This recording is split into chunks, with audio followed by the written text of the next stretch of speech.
Rosalie, tumagal ba ang deliberasyon sa 2024 budget proposal ng Office of the President? Actually, Ella, gaya na nangyari sa budget briefing ng Office of the Vice President noong nakalipas na linggo dito sa Kamara, terminated din ang budget briefing ng Office of the President.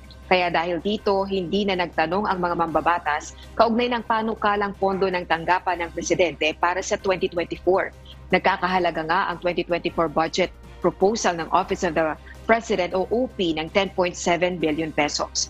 Gayunman, binigyan naman ng pagkakataon ng House Appropriations Panel ang mga miyembro ng Makabayan Bloc na magpahayag ng kanilang posisyon o manifestation kaugnay ng 2024 budget proposal ng OP.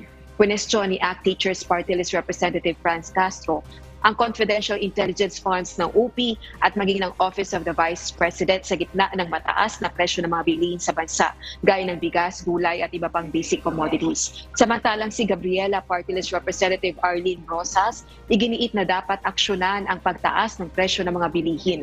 Gayun din, dapat anyang maungkat ang foreign travels ng PBBM administration at pondo para sa gender and development programs. Sa kanya namang opening statement, binigyang diin Executive Secretary Lucas Bersamin na ang pagtaas sa panukalang pondo ng tanggapan ng Presidente ay dahil sa mas maraming presidential meetings, engagements at logistical requirements.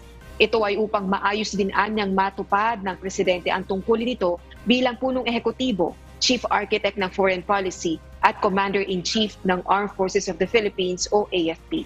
Sa kabuuan, Ella, halos 30 minuto lamang ang itinagal sa budget briefing ng House Appropriations Panel para sa OPO, Office of the President. Balik sa iyo, Ella. Maraming salamat, Rosalie Coz.